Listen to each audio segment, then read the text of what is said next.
Good evening दोस्तों, आज हम राउटिंग की ही सीरीज़ में कन्वेंशन बेस्ड राउटिंग को समझने की कोशिश करेंगे।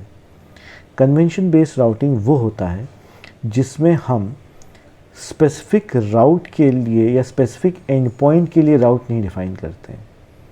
हम क्या करते हैं, हम एक पैटर्न डिफ़ाइन करते हैं। वो पैटर्न जो है जिन जिन एंड पॉइंट के साथ मैच करता है वो एंड पॉइंट्स उस राउटिंग से हम फाइंड कर सकते हैं। जैसे कि मान लेते हैं आपके घर के नंबर में सबसे पहले एक अल्फ़ाबेट आता है, फिर हाइफन आता है और फिर नंबर आता है, करेक्ट। तो ये एक पैटर्न हुआ, ये किसी का घर का नंबर नहीं हुआ। मैंने कहा मेरे घर के में अल्फ़ाबेट पहले आता है, फिर हाइफन आता है, फिर नंबर आता है। तो ये क्या हो गया, ये एक पैटर्न मैं डिफ़ाइन कर रहा हूँ। ठीक वैसे ही कन्वेंशन राउटिंग में हम एक पैटर्न डिफ़ाइन करते हैं जो अलग अलग एंड पॉइंट्स के साथ मैच करता है। अगर आपने वो एंड पॉइंट दिया है, अगर कोई राउट उस एंड पॉइंट के साथ मैच करता है तो वो एंड पॉइंट फाइंड हो जाएगा। अगर वो मैच नहीं करता है तो आपका एंड पॉइंट कभी भी रन नहीं होगा। तो पहले देखते हैं, चलिए, कि इसको डिफ़ाइन कहाँ करते हैं। इसको डिफ़ाइन करने के लिए आजकल program.cs में बाय डिफ़ॉल्ट ये कमांड लिखा रहता है, app.mapController। अब इसमें देखिए app.mapController में फर्स्ट चीज़ क्या दी गई है, नेम। ये नेम इस टेम्पलेट का है। टेम्पलेट आप 50 बना लीजिए, दैट्स नॉट इम्पॉर्टेंट। टेम्पलेट आप 50 बना लीजिए, नाम अलग अलग रख दीजिएगा, चलेगा, ठीक। तो ये नेम सिर्फ इस टेम्पलेट का है, इसके बाहर इसकी कोई यूज़ नहीं है। सेकेंड, आपने क्या दिया है, पैटर्न दिया है।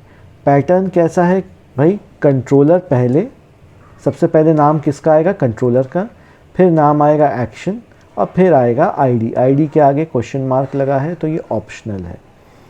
तो कंट्रोलर यहाँ पे अगर आप लिखेंगे, जो भी यूआरएल में लिखा रहेगा उसको कंट्रोलर मान लेगा। यूआरएल में जो भी पहले लिखा रहेगा वो कंट्रोलर बन जाएगा बाय डिफ़ॉल्ट, और उसके बाद जो भी लिखा रहेगा वो एक्शन बन जाएगा। जहाँ तक रही बात ये होम और इंडेक्स की, ये क्या है, ये डिफ़ॉल्ट वैल्यूज़ हैं। अगर आप कुछ नहीं लिखते हैं, सिर्फ बेस यूआरएल लिख के छोड़ देते हैं, तो क्या होगा, वो हमेशा ये मानेगा कि कंट्रोलर इक्वल्स टू होम और action equals to index, correct. इसको हम अपने कोड में एक बार चेकआउट करते हैं। ये कोड विदाउट एनी चेंजेस जो स्कैफोल्ड होके मिलता है वही कोड है आपका। अब इसमें देखिए वही same command, controller equals to home, action equals to index, ID is optional. अगर मैं इस कोड को भी रन करता हूँ तो क्या होगा, क्योंकि ये बेस यूआरएल को हिट करेगा, यानी जो भी आपका लोकल होस्ट का यूआरएल है उसको हिट करेगा, उसमें कुछ नहीं लिखा हुआ है, तो बाय डिफ़ॉल्ट वो कंट्रोलर की वैल्यू क्या मान लेगा, होम, और एक्शन की वैल्यू मान लेगा इंडेक्स। और ऐसा ये क्यों करेगा, क्योंकि आपने देखिए एक होम कंट्रोलर बना रखा है, बाय डिफ़ॉल्ट बनता है, और उसमें एक इंडेक्स नाम का एक्शन बना हुआ है।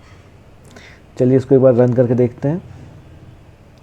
ये आपका कोड रन हो गया है। अब देखिए यहाँ पे कुछ नहीं लिखा हुआ है, फिर भी उसने क्या ढूंढ लिया है, उसने ढूंढ लिया है home/index, क्योंकि आपने डिफ़ॉल्ट वैल्यू वही दी थी। चलिए इसको थोड़ा चेंज करते हैं, हम यहाँ लिख देते हैं home/about us। अब ये नहीं चल रहा है। क्यों नहीं चल रहा है, क्योंकि about us नाम का कोई एक्शन आपने लिखा ही नहीं है जो कि होम कंट्रोलर में है, तो वो चलेगा कैसे। अगेन फिर से वापस चलते हैं होम कंट्रोलर में। देखिए यहाँ आपको कोई दिख रहा है, पब्लिक कुछ भी है अबाउट अस के नाम से, नहीं है। तो ये कैसे चल सकता है। आपने तो कन्वेंशन में ये दिया था ना कि पहले कंट्रोलर होगा फिर एक्शन होगा, तो मैंने लिखा home/about us, तो उसने कहा भाई होम कंट्रोलर तो मुझे मिल गया, अब इसमें अबाउट अस कहाँ है। ठीक वैसे ही ये जो डिफ़ॉल्ट वैल्यूज़ हैं ये भी आप गलत दे सकते हैं। जैसे मान लेते हैं मैंने दे दिया इंडेक्स 2 नाम का कोई भी एक्शन नहीं है मेरे पास। अगर मैं अब इसे रन करता हूँ तो देखिए क्या होगा। अब देखिए आउटपुट क्या आया, 404। क्यों 404 आया? क्योंकि आपने डिफ़ॉल्ट वैल्यू क्या दे रखी थी, इंडेक्स 2। अब इंडेक्स 2 नाम का तो कोई एक्शन नहीं है, लेकिन पैटर्न अभी भी करेक्ट है आपका। पैटर्न आपका है कंट्रोलर स्लैश एक्शन। तो चलिए हम कंट्रोलर लिख देते हैं होम और एक्शन लिख देते हैं इंडेक्स, विच इज़ करेक्ट। अब इसको रन करते हैं तो देखिए चल गया। तो पैटर्न के साथ जो जो मैच करेगा वो एंड पॉइंट ये फाइंड आउट कर सकता है। अगर वो एंड पॉइंट एग्जिस्ट ही नहीं करता है तो उसको फाइंड आउट नहीं कर सकता। अगर डिफ़ॉल्ट वैल्यू आपने गलत दी है तो फाइंड आउट नहीं कर सकता। इसमें एक और हम चेंज कर सकते हैं। हम चेंज ये कर सकते हैं कि यहाँ पे हम एक और मैप कंट्रोलर दे देते हैं। ऐप डॉट नेम हमने कह दिया, नेम को हमने कह दिया इस अभी के लिए स्पेसिफिक, और हमने कहा पैटर्न, पैटर्न हमने कह दिया अकाउंट स्लैश पे इन्फो। ठीक, अब देखिए ये पैटर्न नहीं हो रहा है, इस पे अब कंफ्यूज मत होइएगा। ये पैटर्न नहीं है, ये क्या है? ये एक स्पेसिफिक एंड पॉइंट को मैं हिट करने की कोशिश कर रहा हूँ। क्या है ये? एक स्पेसिफिक एंड पॉइंट को ये हिट करने की कोशिश कर रहा है, which is not the best way of doing stuff. Sorry, area controller लिख गया हूँ मैं, मैप कंट्रोलर राउट होना चाहिए, माय मिस्टेक। इसमें ऑब्जेक्ट डिफॉल्ट कंस्ट्रेंट्स के बारे में बाद में पढ़ेंगे। तो ये हमने दे दिया। अब अगेन मैं रिपीट कर रहा हूँ, इस तरह के कभी भी कन्वेंशन बेस्ड राउटिंग में राउट नहीं डिफाइन किए जाते हैं, हमेशा पैटर्न बेस्ड होता है जो जेनेरिक होता है। ऐसे डिफाइन करके कोई फ़ायदा नहीं है। लेकिन इस बात का ध्यान रखिएगा कि जो राउट पहले आता है वही राउट वो ढूंढ पाता है। अगर पहला जो पैटर्न है वो किसी एंड पॉइंट के साथ मैच कर गया तो वो उसी को फायर कर देगा, वो दूसरे एंड पॉइंट के लिए या दूसरे राउट के लिए जाएगा ही नहीं। तो जो पहले लिखा है अगर उससे कोई भी एंड पॉइंट मैच कर गया तो वो उसको ही फायर करेगा, इसको फायर नहीं करेगा। इस बात का ध्यान रखिएगा। तो इसलिए जो डिफ़ॉल्ट राउट होता है उसको हमेशा लास्ट में डिफ़ाइन करते हैं, सबसे पहले नहीं करते हैं। ऑलराइट, ये क्या कहता है? ये कहता है भाई सीधे सीधे पैटर्न ये है कि होम कंट्रोलर अकाउंट्स ही होगा और एक्शन जो होगा वो पे इन्फो ही होगा। इसी पैटर्न में जो मिलेगा मैं उसको ढूंढ सकता हूँ, वरना मैं नहीं ढूंढ पाऊँगा। तो जब हम इसको रन करेंगे तो ऑब्वियसली पहली बात तो इसको कुछ नहीं मिलने वाला है। नेक्स्ट टाइम जब ये रन होगा तो जब आपका ये नहीं मिलेगा तो कहाँ पे फ्लो कर जाएगा? यहाँ फ्लो कर जाएगा डिफ़ॉल्ट पे। डिफ़ॉल्ट पे अगर उसको ये पैटर्न मिल गया कंट्रोलर स्लैश एक्शन तो वो उसको रन कर देगा। ठीक है, तो इस तरह के राउट्स कृपया डिफाइन मत करिएगा, ये किसी काम के नहीं होते अनटिल अनलेस कोई स्पेसिफिक नीड है। कोई नीड है तो फाइन करिए, बट देन ऐसा अगर राउट डिफाइन करना है तो एट्रीब्यूट राउटिंग में चले जाइए। That is much more easier for this kind of routing. ठीक है, लेकिन जब कन्वेंशन बेस्ड राउटिंग करते हैं तो पैटर्न डिफाइन करके ही राउट करते हैं। अब यहाँ पे एक पॉइंट मैंने छोड़ दिया था कि ये क्या चीज़ है। जैसे कि मैंने कहा था पैरामीटर है, क्वेश्चन मार्क का मतलब हुआ क्या है? ये ऑप्शनल है। क्यों यूज़ होता है ये यूज़ होता है जब आपको URL में डेटा पास करना होता है, गेट में कोई डेटा या पैरामीटर पास करना होता है। अगर आप उसको यूज़ कर रहे हैं तो वेल एंड गुड। हमारे केस में हम यूज़ ही नहीं कर रहे हैं तो इसलिए हम कोई एग्जांपल देख नहीं पाए। तो इस कोड को थोड़ा सा मॉडिफाई करते हैं पैरामीटर्स को और बेहतर समझने के लिए। तो क्या करेंगे हम? पब्लिक आई एक्शन रिज़ल्ट, इसका नाम हम रख देते हैं माई इंडेक्स। बहुत ही बेकार नाम है लेकिन रख देते हैं माई इंडेक्स INT ID। ठीक है, ये रख दिया, ये रख दिया। और उसके बाद हमने कहा रिटर्न व्यू, लेकिन व्यू में रिटर्न करने से पहले व्यू बैग में एक वेरिएबल बना लेते हैं डॉट टेम्प वैर इक्वल्स टू ID। सेव करिए। तो चलिए इसका हम एक व्यू बना लेते हैं। व्यू का नाम अभी के लिए माई इंडेक्स ही रख रहा हूँ, आप चाहें तो कुछ और रख सकते हैं, बट प्लीज़ रिमेंबर कि रिटर्न व्यू के अंदर व्यू का नाम पास कर दीजिएगा, जो भी आप नाम रखें इर्रेस्पेक्टिव ऑफ क्या नाम रख रहे हैं। अभी के लिए मैं डिफ़ॉल्ट नाम रख रहा हूँ, मेरा काम थोड़ा आसान करने के लिए, nothing special about it. Now इसको थोड़ा कॉपी कर ले रहा हूँ, sorry I am too lazy to repeat everything.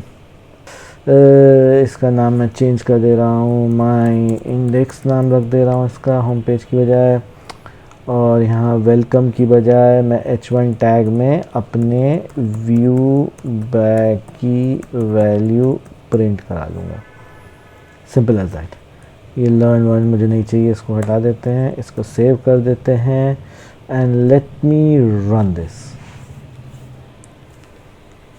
Run होने पे आप जानते हैं by default home slash index load होगा, फिर हम उसमें अपना URL डालेंगे माई इंडेक्स करके।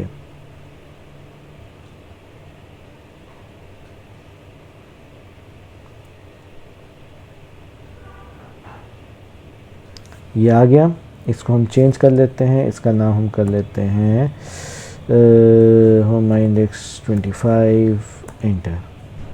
और ये देखिए यहाँ पे उसने 25 प्रिंट कर दिया। ये वैल्यू कहाँ से आई? जो आपने पैरामीटर में पास करी थी। अब आप कहेंगे सर इसमें हम एक और पैरामीटर पास कर देते हैं, जैसे हमने पास कर दिया सुदीप। अब क्या हुआ? एरर आ गई। क्यों एरर आ गई? क्योंकि पैटर्न आपने क्या बनाया था? पैटर्न तो एक ही वेरिएबल का बनाया था ना आपने। यहाँ दो वेरिएबल कैसे पास कर दिया, दो पैरामीटर कैसे पास कर दिए? ऐसा तो कोई पैटर्न था ही नहीं, पहली चीज़। और दूसरी चीज़, ऐसा कोई एक्शन भी डिफाइन नहीं किया था आपने जिसमें दो पैरामीटर वो लेता हो। करेक्ट? तो you have to be careful कि आपने पैटर्न क्या बनाया है और आप पास क्या कर रहे हैं। आप मल्टीपल आर्गूमेंट्स या मल्टीपल पैटर्न्स, मल्टीपल पैरामीटर्स आप बिल्कुल पास कर सकते हैं, कोई दिक्कत नहीं है। हमें कुछ क्या करना पड़ेगा, इसको बंद करिए, होम कंट्रोलर में चलते हैं। यहाँ पे हम कर देते हैं int id comma string name, और व्यू बैग में मैं डाल दे रहा हूँ my name is plus name plus and age is plus ID। इसको सेव कर दे रहा हूँ। और पहले हम इसको चेंज करते हैं। पैटर्न में मैं यही पैटर्न यूज़ कर ले रहा हूँ, सेम पैटर्न में यूज़ करूँगा। कंट्रोल V, बस इसमें चेंज करके मैंने पहले क्या डाला है, ID डाला, फिर नेम डाला। ओके, तो ये ID हो गया which can not be optional now, और इसमें हमने डाल दिया नेम। ठीक है, ये हमने डाल दिया, ये मेरा दूसरा पैटर्न बन गया। ठीक, लेकिन इस बार ID और नेम जो है वो कंपलसरी है, ठीक, ऑप्शनल नहीं है। इसको सेव किया और अब हमने इसको रन किया। अब याद रखिएगा दो पैरामीटर हैं, दोनों पैरामीटर आपको देने कंपलसरी हैं और कोई डिफ़ॉल्ट वैल्यू भी नहीं है उनकी।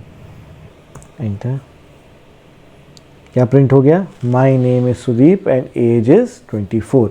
इस तरह से आप मल्टीपल पैरामीटर्स भी पास कर सकते हैं अगर आप चाहें अपने URL में। अभी इसमें कंस्ट्रेंट भी आप कर सकते हैं। जैसे कंस्ट्रेंट क्या कहते हैं, अगर हम यहाँ चले ब्लॉक पे तो पैरामीटर्स पे चलते हैं। यहाँ पे आप ये भी बता सकते हैं कि आपका पैरामीटर किस टाइप का है, INT टाइप का है, स्ट्रिंग टाइप का है, वो भी आप बता सकते हैं। ये देखिए route parameter constraint. Route parameter constraint में आप पैटर्न में ID की जगह क्या दे सकते, ID को क्या डिफ़ाइन कर सकते हैं, INT डिफ़ाइन कर सकते हैं इफ़ यू वांट। तो डिफ़ॉल्ट वैल्यूज़ क्यों देते हैं? ताकि हम ग्रेसफुली मिसिंग वैल्यूज़ को हैंडल कर पाएँ। What do you mean by gracefully, वो जो एरर आ जाती है ना HTTP एरर 404, वो बहुत बेकार लगती है देखने में। तो कम से कम कुछ डिफ़ॉल्ट वैल्यू तो दे दो ताकि इंसान समझ जाए या प्रोग्राम समझ जाए कि भाई आप वैल्यू देना भूल गए। तो उसके लिए हम कोई एक अलग पेज बना सकते हैं। ठीक, तो ये हमारा मेजर पोर्शन था राउटिंग का। इसमें एक और पोर्शन रह गया है जो हम वेब API में बहुत ज़्यादा यूज़ करते हैं, वो कहलाता है एट्रीब्यूट राउटिंग। वो हम देखेंगे नेक्स्ट अपने वीडियो में। अगर आप जो मैंने पढ़ा है उसको देखना चाहते हैं तो इस ब्लॉग पे जाके चेकआउट करिए। ये अलग अलग चैप्टर्स पढ़े हुए हैं, मैं दोनों चैप्टर्स का लिंक डिस्क्रिप्शन में डाल दूँगा। If you like my content please like, share and subscribe. इससे मुझे और मोटिवेशन मिलेगा more videos of this kind लाने के लिए। अगर आपको कोई क्वेश्चंस हो या कुछ पूछना चाहें तो कमेंट्स में आप दे सकते हैं। Have a nice day, bye bye.